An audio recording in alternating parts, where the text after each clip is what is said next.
오늘 신문입니다. 먼저 서울신문부터 보겠습니다. 금융사의 개인정보 유출 3년 전에도 있었죠. 그때 금융당국의 솜방망이 처벌이 화를 키웠다는데 이 무슨 내용일까요? 자, 3년 전과 올해의 수습 과정을 비교해 보겠습니다. 사건 내용과 수습 과정은 좀 비슷합니다. 간담회가 열리고요. TF가 구성이 됐습니다. 사고가 발생할 경우 CEO가 직접 책임을 지도록 하겠다. 금융위원장의 발언도 같죠. 자, 그렇다면 3년 전 책임자들은 어떤 징계를 받았을까요? 옆으로 가보시겠습니다. 3년 전은 엄포로 끝났습니다. 고객정보 175만 건을 유출한 현대캐피탈 정태영 사장과 5만 건을 유출한 하나 SK카드 이강태 사장은 주의적 경고만 받았습니다. 특히 이강태 사장은 징계 여부에 따라서 사장 취임이 불투명했는데요. 이 같은 솜방망이 처벌로 BC카드 사장으로 자리를 옮길 수 있었습니다.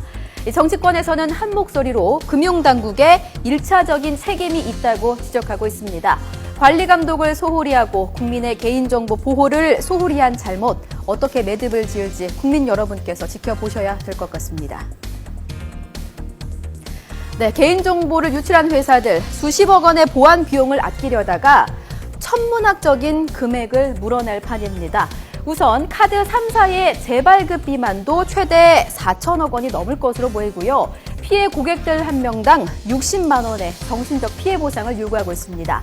네이트의 고객정보 유출 때 한 명당 20만 원의 손해배상 판결이 나왔었죠. 이번에는 정보 유출 상황이 더 커서 손해배상액이 더 클 것이란 전망입니다. 조선일보입니다. 이렇게 분통이 터지는 국민들 집단 소송을 추진하는 경우도 많은데요. 주의하셔야겠습니다. 자, 아래 좀 볼까요? 세계 카드사 통합 9,900원, 승소 시 최대 150만 원을 받을 수 있다며 집단 소송 인터넷 카페가 우후죽순처럼 생겨나고 있는데요. 하지만 위에 보실까요? 이 상당수는 흐지부지 되기 일쑤입니다. 지난 2008년에는 일부 변호사가 수억 원대의 착수금을 챙겨서 잠적한 사례도 있었는데요. 변호사가 제대로 된 전문가인지 꼼꼼히 살펴볼 필요가 있겠습니다. 네, 이 800만 치매 시대, 일본에서 새롭게 등장한 신조어입니다. 최근 일본에서는 65세 이상 4명 중 1명이 치매이거나 혹은 치매에 걸릴 가능성이 크다는 연구 결과가 나왔는데요. 충격을 받은 일본 열도, 건강하게 살아야겠다 동기부여를 받은 시니어들이 많다고 합니다. 90대 할머니는요, 위로 가보시면 100m 달리기에 도전해서 세계 기록을 경신하기도 했고요. 또 아래로 보겠습니다. 은퇴 세대를 위한 교육 강좌를 여는 대학도 있습니다. 비영리 기구에서 자원봉사자로 활동하는 시니어들도 이렇게나 늘었습니다. 일본이 우리나라에 앞서 고령화 사회로 접어든 만큼 참고해도 좋을 듯하죠.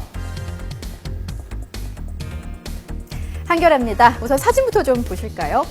지하철에서도 버스에서도 길거리에서도 모두가 다 이런 모습입니다. 스마트폰 때문에 머리부터 발끝까지 질병 푸시라는데요. 그림으로 좀 볼까요? 우선은 뇌가 위험합니다. 특히 어린이들에게서는 주의력 결핍 과잉 행동장애가 나타날 수 있습니다. 오래 보다 보면 눈도 침침하고요. 또 뒷목과 어깨 아프신 분들도 꽤 있으시죠. 구부린 자세로 오랫동안 있다 보니까 허리도 안 좋고요. 배에는 지방만 가득 쌓입니다. 스마트폰은 인터넷보다 중독률이 높고 또 각종 정신질환과 관련이 있다는 보고서도 잇따르고 있습니다. 전문가는요, 두뇌에 쉴 틈을 안 주기 때문에 집중력, 기억력, 의지까지 떨어뜨린다고 경고합니다. 쉬는 시간에 SNS를 하시는 분들 마음은 쉴지언정 뇌는 여전히 긴장한다고 하니까요. 잠시나마 스마트폰 내려놓으시면 어떨까요? 조선일보입니다. 소치 동계올림픽에 이색 출전자들이 있어서 화제입니다. 우선은 눈에 띄는 선수는요. 여기 보시면요. 전자 바이올리니스트로 명성이 높은 바네사 베이입니다. 이번에 태국 스키 대표 선수로 바이올린 활 대신 소치에서 스키포를 잡는다고 하네요. 미국 육산 선수 출신인 롤로 존스와 루닌 윌리엄스도 봅슬레이 대표팀에 뽑혔습니다. 자, 위로 올라가시면 사진 보실 수 있습니다. 자, 존스는 지난 런던 올림픽 이후 봅슬레이로 전향을 했고요. 육상에서 은퇴한 윌리엄스를 불러서 봅슬레이에 입문시켰습니다. 한 분야에서 특출난 재주를 가지는 것도 드문 일인데 재능만큼이나 열정도 대단한 선수들입니다. 소치 동계올림픽에서 선전을 기원하겠습니다. 지금까지 오늘 신문 전해드렸습니다.